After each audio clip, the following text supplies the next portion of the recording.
Olá, muito bom dia. A partir de agora começamos a apresentar aqui pela sua TV Assembleia, canal 9.2 de Rádio Assembleia, na frequência 96.9, o seu programa Diário da Manhã desta quinta-feira, dia 23 de julho de 2026. 23 de julho de 2026, o Parlamento está de recesso, mas existe uma comissão de recesso dentro do Poder Legislativo Estadual. Os 7 deputados estão encarregados de estarem aqui diariamente. E o detalhe, outros parlamentares também estão presentes aqui no Poder Legislativo Estadual, acompanhando a movimentação, a dinâmica, a necessidade de cada pessoa que queira procurar o Parlamento Estadual. Então tudo isso você vai acompanhar aqui na sua TV Assembleia, canal 9.2 e Rádio Assembleia na frequência 96.9. Todas essas informações você vai ter aqui dentro do nosso programa Diário da Manhã desta quinta-feira, que tem a apresentação desse amigo de vocês, Henrique Pereira. Nós vamos estar aqui levando todas as informações, vamos ter entrevista, tudo que está acontecendo dentro do Poder Legislativo Estadual. E dando prosseguimento ao nosso programa Diário da Manhã, nós estamos dentro do período eleitoral para saber como é que funciona o voto em trânsito. Olá para você e para quem nos acompanha. Iniciou no dia 20 de julho um momento importante que antecede as eleições deste ano. O período disponível pela Justiça Eleitoral para solicitar o voto em trânsito. A medida serve para as pessoas que não vão poder estar em seus domicílios eleitorais, ou seja, no local onde vota no dia das eleições. Mas existem alguns critérios para solicitar o voto em trânsito, solicitar essa mudança, como, por exemplo, o local de votação só será possível ser alterado temporariamente para municípios do Maranhão com mais de 100 mil habitantes. Como está no mesmo estado, a pessoa poderá votar nas eleições para todos os cargos vigentes. A mudança também pode ser feita para uma cidade de outro estado, mas neste caso, a eleitora e o eleitor só poderão votar para presidente da República. A documentação exigida para fazer a mudança é apenas um documento oficial com foto e só pode ser feita pelo próprio eleitor ou eleitora e somente para quem está com a situação regular no cadastro eleitoral. O voto em trânsito pode ser solicitado de forma online pelo autoatendimento da Justiça Eleitoral, que é feito pelo site oficial do Tribunal Superior Eleitoral, ou então de forma presencial, indo a qualquer cartório eleitoral. E o prazo para fazer o pedido é até o dia 20 de agosto. Então, os eleitores e as eleitoras terão um mês para solicitar o voto em trânsito. Stephanie Souza, de volta para a TV Assembleia. Agradecendo muito a nossa repórter Stephanie Souza. Você, eleitor, nós estamos já dentro do período eleitoral e você precisa acompanhar todos os detalhes. Se você vai votar fora, o voto é em trânsito, então você tem que seguir todas as regras. Você tem que saber exatamente onde está a sua urna eleitoral, a sessão onde você vai votar, faça uma visita antes. Eu já vi pessoas que no dia da eleição, o Tribunal Regional Eleitoral informou a modificação, mas o ser humano não prestou atenção, a pessoa não se ligou para tal. Aí chega no colégio X, aí lá está a informação de que houve uma mudança, mas isso foi previamente divulgado, isso foi informado para a população, mas a pessoa não ficou atenta. Aí a pessoa vai viajar, é o voto em trânsito, mas ele não acompanha isso. E é o que acontece no dia da eleição, ele está viajando e ele não consegue votar. Então você precisa ficar atento, o Tribunal Regional Eleitoral está informando, os veículos de comunicação estão informando, questões de prazo, tudo para que você possa, no dia da eleição, ter um voto tranquilo, tá bom? Vamos dar prosseguimento ao nosso programa Diário da Manhã e vamos à nossa entrevista do dia. Entrevista. Bom, já está aqui nos estúdios da TV Assembleia, canal 9.2 e Rádio Assembleia na frequência 96.9, Carlos Sérgio, ele é conselheiro tutelar, né? E vai estar falando aqui justamente ex-conselheiro. Mais uma vez, conselheiro, Carlos Sérgio, o título sempre permanece para a pessoa, a gente costuma sempre chamar. Eu sei que você não está mais na ativa, mas é conselheiro tutelar. 36 anos do Estatuto da Criança e do Adolescente, e ele está aqui conosco, o Carlos Sérgio, para conversar. Inclusive, trouxe até aqui o ECA, a gente vai mostrar aqui o Estatuto, muito bom. Carlos Sérgio, bom dia, muito obrigado. Serginho, como a gente gosta carinhosamente de chamar, pelo menos eu conheço assim, dessa nossa vida como comunicador, eu conheço Carlos Sérgio como Serginho. Carlos Sérgio, você hoje é coordenador adjunto da Associação dos Conselheiros Estaduais. O que representa 36 anos do Estatuto? Bom dia, prazer imenso falar com você. Bom dia, Henrique Pereira. Bom dia, Henrique Pereira. Bom dia a todos e todas. É sempre uma honra estar novamente aqui na TV Assembleia, como você bem falou, veículo de comunicação que leva informação às pessoas. Então isso é muito importante, Henrique Pereira. E dizer assim, o quão a política de atendimento da criança e do adolescente se alegra quando tem atores como você, que fala sobre essa política e que também é um defensor dos direitos humanos de crianças e adolescentes. Direitos humanos que não são os nossos adultocêntricos, mas sim destas que estão previstas no Estatuto da Criança e do Adolescente. 36 anos, de fato, mudou muito o Estatuto para a proteção das crianças e adolescentes, Carlos Sérgio? 36 anos, são 3 décadas, né? São 3 décadas. E nessas 3 décadas a gente pode perceber que o Estatuto da Criança e do Adolescente, ele não só tira a criança da situação irregular, mas torna crianças e adolescentes sujeitos de direito, que anteriormente não eram sujeitos de direito.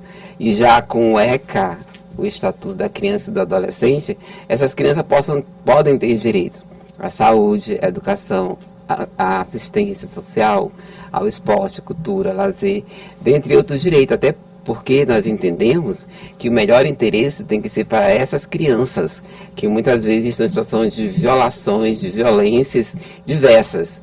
E nós podemos citar muitas violências, inclusive o trabalho infantil, que é um tema, né, que nós vamos tratar também no TRT, 16ª Região, amanhã, das 8 às 12 horas. Bom, isso é importante, você já citou e a gente vai logo conversar, que esse encontro estadual alusivo ao dia do Conselho Tutelar, do Conselheiro Tutelar e aos 36 anos. O que representa esse encontro? Ele representa a intersetorialidade, ele representa crianças e adolescentes, né, que estão em situação de vulnerabilidade. Ele representa atores desse sistema. Ele representa diálogo institucionais, porque ninguém faz nada sozinho. Isso é fato. Então não podemos considerar que apenas o conselheiro tutelar, o conselho tutelar, que está previsto lá no Estatuto da Criança e do Adolescente, que é a Lei 8.069, de 13 de julho de 1990, pode dar conta de tudo, Henrique Pereira. Então a gente tem que entender que lá no artigo 86, você pode até abrir esse Estatuto da Criança e Adolescente para constatar, fala da política de atendimento, onde diz o seguinte, que essa política de atendimento far-se-á através de um conjunto articulado de ações governamentais, não governamentais, da União, dos Estados, do Distrito Federal e dos municípios. E eu me sinto bem leve aqui para falar sobre isso, porque é algo que a gente vem buscando para que todos e todas, né, possam interagir, proteger e zelar por crianças e adolescentes. A estrutura dos conselheiros, eu quero tocar nesse ponto, você que já viveu isso daí no dia a dia, melhorou, estagnou, avançou, o que houve de concreto, Carlos Sérgio? Dá um parecer do Carlos Sérgio, de quem viveu e quem conhece essa história durante todos esses anos. O artigo 132 do Estatuto da Criança e do Adolescente, ele fala e expressa a questão do funcionamento do Conselho Tutelar e também ele fala sobre a composição do Conselho Tutelar. E recentemente, em 2 municípios do estado, eu tive notícia que estão funcionando apenas com 4 conselheiros tutelares. Isso é uma grave violação de direito e uma afronta a essa política de atendimento do direito da criança e do adolescente. Nós, enquanto associação, também tem uma outra associação, que é a Unisectima, nós juntos, a gente tem feito e articulado com os promotores de justiça do estado do Maranhão. A gente tem articulado, né, com o Centro de Apoio Operacional da Infância e Juventude, que tem como promotor de justiça o Dr. Gleudes Malheiros, e que tem sido um parceiraço, né, da Associação de Conselheiros. Então, assim, a gente prima primeiro pelo diálogo. eu faço as ligações, tento falar com representantes do CMDCA, secretária, e às vezes eu fico sem resposta. Então, diante dessas negativas, aí eu aciono, né, o Ministério Público, porque é inaceitável, é inconcebível, né, que essas crianças e adolescentes ficam desprotegidas, e o município que tem esse papel de assegurar esse direito e criar redes de proteção, muitas vezes não está cumprindo o seu papel. E você já me conhece, sabe muito bem que a minha trajetória, ela não é de agora, ela vem desde 2004, né, enquanto conselheiro tutelar que fui, mas aí tu já disseste, né, que uma vez conselheiro, sempre conselheiro, né, tutelar. E essa trajetória, ela me trouxe muitos benefícios, né, que é ter sido presidente, né, da Associação de Conselheiros Tutelares por 2 ou 3 mandatos, algo do tipo, mas também hoje, atualmente, eu sou membro consultivo da Comissão de Defesa da Criança e Adolescente da OAB, sou membro do Comitê do Registro Civil de Nascimento do Estado do Maranhão, e também a gente também está membro do Comitê sobre o Covid-19 estadual e também sobre o feminicídio. Então, essa trajetória, ela me deu, mas as estruturas do Conselho Tutelar, elas precisam ser melhoradas pelos gestores municipais. E tem mais, eu sempre tenho dito, Conselho Tutelar, o órgão, ele precisa ter uma estrutura fixa e não transitória, ou seja, uma vez ele está num lugar e outra vez ele está no outro. Quando a pessoa vai procurar o conselho tutelar, não é mais naquele local, já mudou de local. A mesma coisa eu sempre falo dos CRAS, né, do Centro de Referência de Assistência Social. Quando o usuário vai procurar a assistência, o CRAS, o prédio não é mais aquele. Então, as prefeituras precisam se adequar e criar esses espaços referenciais para que as pessoas não sejam revitimizadas, porque para mim isso é uma vitimização, porque muitas vezes as pessoas não têm nem o dinheiro, né, para ir para o local, aí quando vai consegue emprestado, aí quando chega lá não é mais lá, ela só vê uma plaquinha, quando tem, né, a placa dizendo que mudou de endereço. E uma outra coisa também que a gente tem buscado é a valorização salarial dos conselheiros tutelares. E a gente vem conseguindo, né? Já existe um projeto de lei aqui nesta casa para que haja o auxílio, né, para o conselheiro tutelar, se bem que ele já está em exercício, né, esse auxílio, mas não é ainda uma lei, foi só foi um decreto. Né? Então a gente está correndo atrás, né, para que seja aprovado, né, esse projeto de lei. E a gente também tem buscado sempre a parceria, eu volto a repetir, do Ministério Público, porque o Ministério Público tem sido o grande parceiro, né, dos conselhos tutelares da associação, né, e também o próprio judiciário. Hoje nós temos um novo juiz, né, que vai estar conosco também lá no TRT, que está presidente da Coordenadoria da Infância e Juventude, que é o Dr. Tairone, né, creio que o senhor conheça também, que também milita nessa área. Então, assim, para a gente agradece muito essa intersetorialidade, esse diálogo institucional. E isso é que a gente vai falar nesse evento, diálogos institucionais, né, sobre também essa importância dos 36 anos do ECA, do trabalho também escravo de crianças e adolescentes, que são muitas vezes resgatadas de espaços em que elas estão trabalhando, né, que não é para elas, e aí a gente vai discutir isso muito profundamente com a doutora Liliana Boeres. Carlos Sérgio, o nosso querido Serginho, a gente falou de órgãos, falou de entidade, o Tribunal Regional do Trabalho. Como é que tem sido esse apoio? Aí eu me lembro do Ministério Público, eu me lembro da Defensoria, porque muitas das vezes a pessoa não tem recurso. Essa casa mesmo tem uma estrutura aqui, a Assembleia Legislativa, parabéns à presidente Iracema, que fez essa parceria com a Defensoria Pública. Alguém que precisar pode procurar, e aqui é feito, marca, vai lá para a Defensoria Pública. Eu já presenciei isso, mas para os conselheiros tutelares, para as pessoas que vivem esse dia a dia, os órgãos estão efetivamente participando. Você falou agora há pouco, e eu já presenciei isso, você passar por uma casa onde era um conselho lá, mudou-se para o bairro. Tá? Eu nem precisava, mas passei e olhei, vixe, Maria, mudou. Ou então quando você presencia uma pessoa, mudou para onde?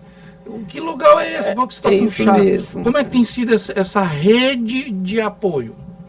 Essa rede de apoio, ela tem sido bastante difícil, porque sai gestores, entra gestores, e tem gestores que são sensíveis à causa, outros não.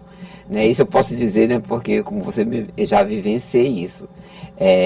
E hoje, né, eu sou servidor público, né, municipal, né, 16 anos. Então, assim, Deus, ele me coloca em espaços, assim, bem privilegiados. Hoje eu sou articulador do território, no CRAS do bairro de Fátima. Sim. Né, na qual a gente consegue, além das escutas, né, das pessoas que precisam, a gente consegue buscar a intersetorialidade dentro do próprio bairro, e a gente também busca saber diagnósticos, né? Diagnóstico onde estão, né, esses lugares. Justamente porque você falou, e você falou muito bem, uma hora está no lugar e outra hora não está mais, né? Por mais que você não tenha precisado, mas você passou e já estava lá uma placa que não era mais lá aquele local, né? Então, assim, nesse contexto, a gente tem feito incidência, né? A gente senta com o gestor. Quando o gestor não senta, aí eu volto a repetir. A gente usa exatamente o poder da justiça, o Ministério Público, para que realmente, né, possa fazer as incidências através de termos de ajuste de conduta, através de TACs, né, de procedimentos administrativos, e, enfim, usar todas as forças necessárias, né, para que haja e que mude essa realidade das nossas infâncias. Porque por mais que nós tenhamos 36 anos do ECA, mas ainda temos muitos e muito a fazer.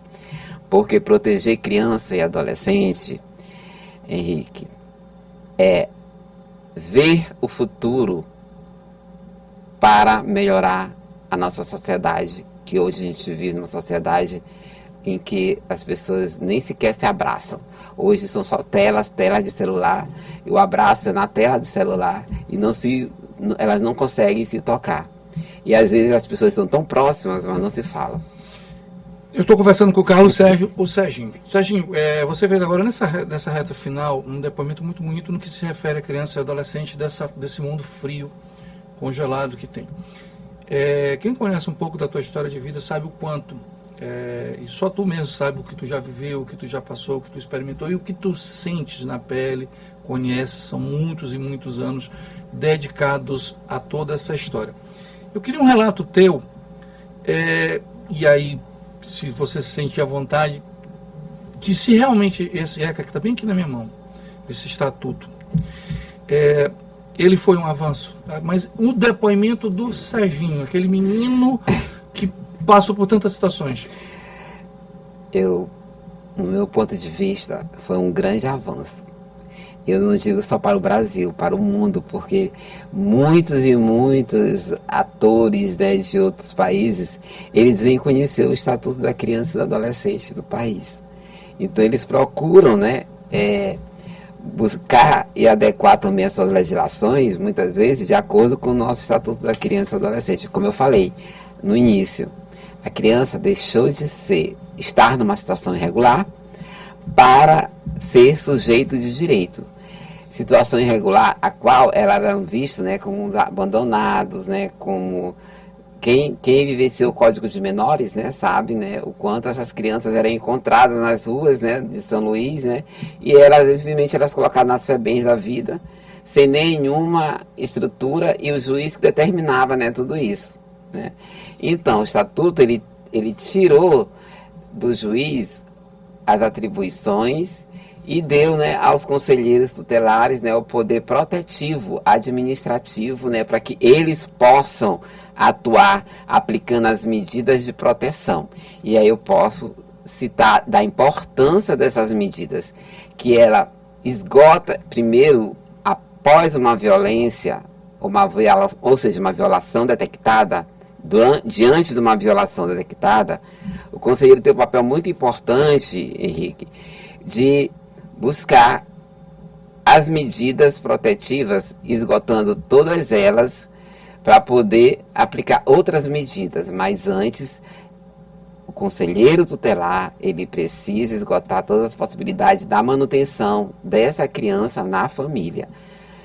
Porque a gente vê muitas vezes eu posso te dizer que eu fui conselheiro tutelar e aí eu sempre busquei, né, esse entendimento, e eu agradeço muito a alguns promotores de justiça que muito me ensinaram, né, como a doutora Sandra Louf, né, que à época era promotora da infância, doutor Márcio Tadeu, que até hoje é promotor da infância, que são assim, pessoas icônicas, né, nessa área, e que muitas vezes assim, eu precisei do suporte e da orientação deles, né, justamente para aplicar a melhor medida, visando o melhor interesse dessa criança e desse adolescente. Por isso é que eu considero um grande avanço, né, esse Estatuto da Criança e Adolescente.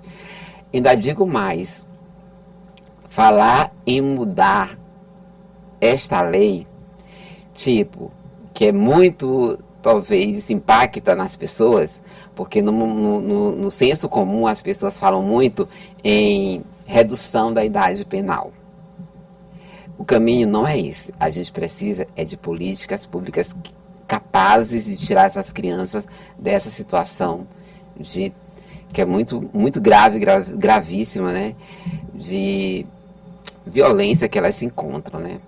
E a ata infracional, nós sabemos, né, que é algo, né, que está na nossa porta e que a gente precisa de políticas públicas. Convite para amanhã, por favor, todo mundo que para comparecer, quem pode, né, quem está para participar desse importantíssimo evento. Você pode participar, todos da equipe podem participar, porque é aberto ao público, né? Além de ser aberto ao público, a comunicação sempre está presente, né, para poder publicizar momentos tão importantes, né, como esse. E eu falo aqui em nome também do Tribunal Regional do Trabalho, né, a juíza Liliana Boeres, que abriu as portas, né, para a Associação de Conselheiros Tutelares do Estado do Maranhão. Na verdade, vem abrindo, não só nesse momento, mas em outros momentos também. E eu quero também deixar um abraço aqui para a dona Andrelina do bairro de Fátima, né, que é uma pessoa que tu conhece, né, também, né, que vocês conhecem, né, e que também, na minha trajetória, ela faz parte também, né, toda essa minha trajetória, de ser aguerrido, né, de correr atrás, né, de não desistir jamais, né, então, assim, meu abraço carinhoso a essas pessoas. Obrigado, Serginho, obrigado pela tua participação. Bom dia. Bom, um detalhe importante que você tem que entender. Eu tive a felicidade, hoje eu estou no estúdio apresentando, mas um dia fui repórter e fui na rua. E eu foi lá que eu vi o Serginho, foi lá que eu conheci a dona Andrelina, foi no bairro de Fátima, foi na Liberdade, foi na Jordoa, o Filipinho meu é ao lado de todos esses bairros, Coroado, Coroadinho, Redenção e tantos outros. E eu como repórter vi na pele. O estatuto é 100%? Não, mas ele é um passo importantíssimo e precisa ser valorizado. São 36 anos de história, são 36 anos em que ele está protegendo. Lógico, precisamos melhorar e é por isso que vai ter esse evento amanhã. São buscas constantes de melhorar, de buscar soluções, de encontrar caminhos para que as crianças e os adolescentes tenham cada vez mais qualidade de vida. É por isso que existe o Carlos Sérgio, o Serginho e tantos outros que dedicam uma vida inteira a buscar caminhos para as crianças e adolescentes. Muito obrigado, Serginho, pela tua participação. Vamos dar o prosseguimento ao nosso programa com a nossa repórter, previsão do tempo, a repórter é a Ananda Fontinelli.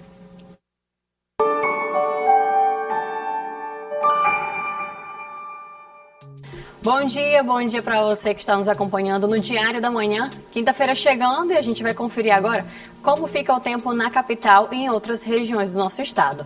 Vamos começar por São Luís. O dia começa com sol entre nuvens, mas ao longo da tarde a nebulosidade aumenta e tem chance aí de uma chuva isolada em alguns pontos. As temperaturas ficam entre 25 e chegam até os 31 graus. E em Nova Olinda do Maranhão, o calor predomina desde as primeiras horas do dia, o tempo segue quente, úmido, com sol entre nuvens, mas tem previsão de chuva ao longo da tarde e da noite. A mínima é de 24, a máxima chega a 32 graus. É isso, daqui a pouco a gente volta com mais informações na Assembleia em Foco, primeira edição, 1h da tarde, e eu espero por você.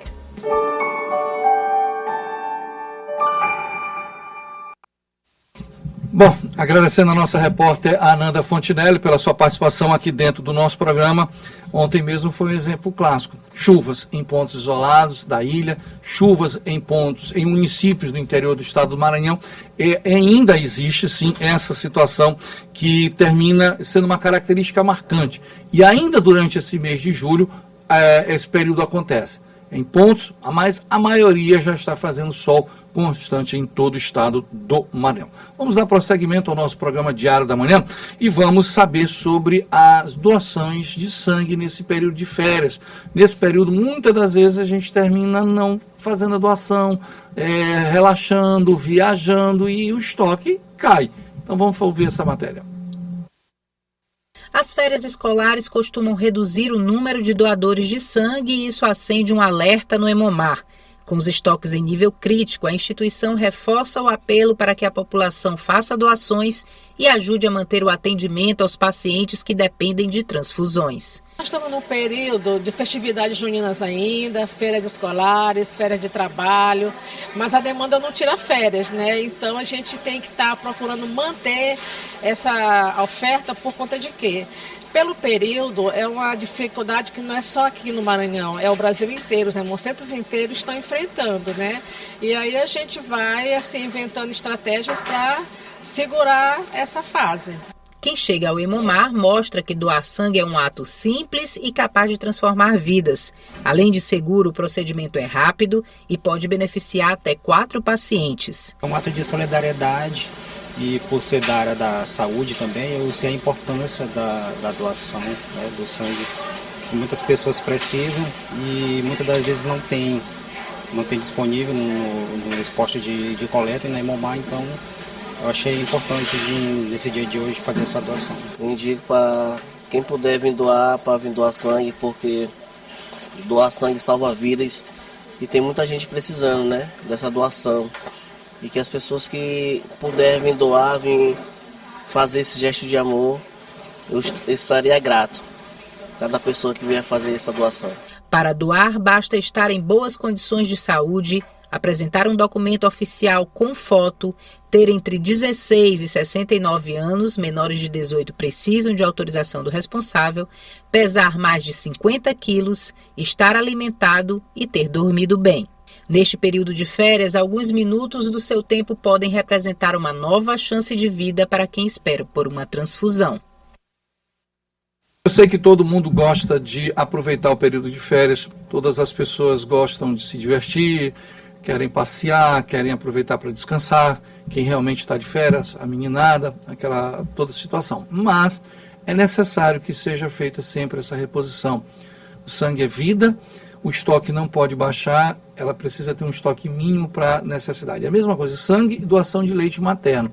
São situações constantes. As igrejas, a Igreja Católica, me lembro, sábado passado, a Igreja Santa Terezinha fez, a Igreja Nossa Senhora Nazaré do Quatraque faz campanhas e tantas outras fazem campanhas. Inclusive, a Hemomar dispõe de um ônibus completo, com toda uma estrutura, para que possa ir aos locais coletar bolsas de sangue pela necessidade. Então fica aqui o nosso clamor, fica o nosso pedido para que quem faz doação ou quem conheça uma pessoa que disponibilize de saúde suficiente, porque tem critérios, por favor, faça a doação, porque você vai estar salvando vidas. Só quem já passou pela necessidade de precisar de bolsa de sangue sabe o quanto é importante ter o estoque do Hemomar, porque muitas das vezes você precisa por uma cirurgia, o hospital solicita, você vai no Hemomar e o Hemomar precisa que você faça a reposição. Aí você entende o quanto é importante você fazer essa doação. Tá ok? Vamos finalizar o nosso programa de hoje, desta quinta-feira, dia 23 de julho, prometendo que estaremos de volta amanhã para mais uma edição aqui na sua TV Assembleia, canal 9.2, do seu programa Diário da Manhã. Muito obrigado a todos, fiquem com Deus, um beijo, um abraço. Tchau, Brasil.